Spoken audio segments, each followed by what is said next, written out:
know how old I am? 100 next year. But I can tell you I had a very good time, saw the world.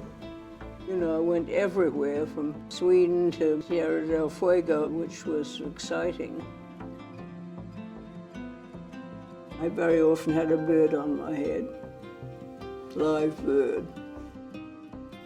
I used to sit in the corner and do needlework.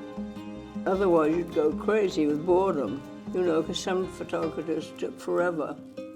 She's very self-effacing and says she just sat back in the corner quietly doing her needlepoint, but I think there's a little bit more to it than that because the pictures are really potent. I loved my work, I adored it. It was something that came to me naturally, I guess.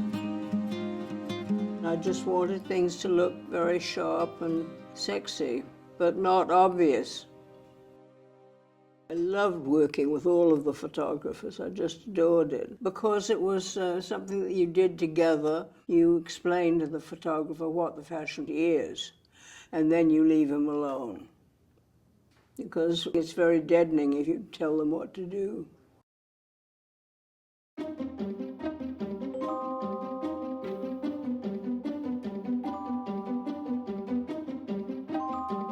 Well, that sitting, my instructions were to find Hemingway and to do some fashion work with him. Nobody knew how to reach him or anything, so I found out what hotel he stayed at. And so we called him, and he was perfectly pleasant about everything. And he told us to be there at a certain time, 9 or 10 in the morning, whatever it did. We got there, and of course nobody in sight, but some bubbling glasses of champagne. And then finally 2 people appeared, and one of them was him, and the other one was a very attractive Basque priest. And of course he immediately went after Jean, because she was so attractive, and I was really taken by the priest. And we had a good time.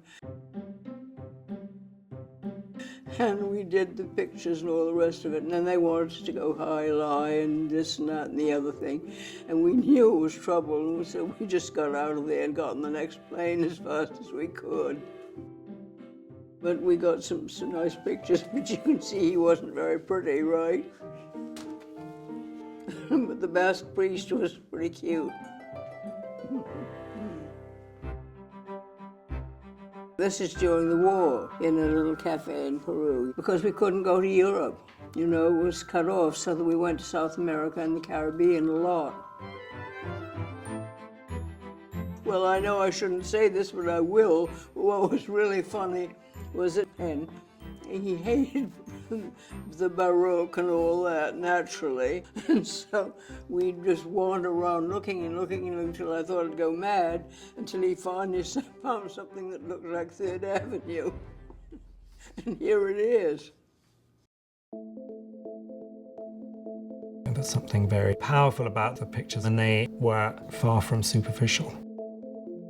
I think that fashion is important because it revives one. I don't think it's just frivolous, because I think it's very depressing if one wore the same skirt and shirt forever. What would you like your legacy to be? I wouldn't want one.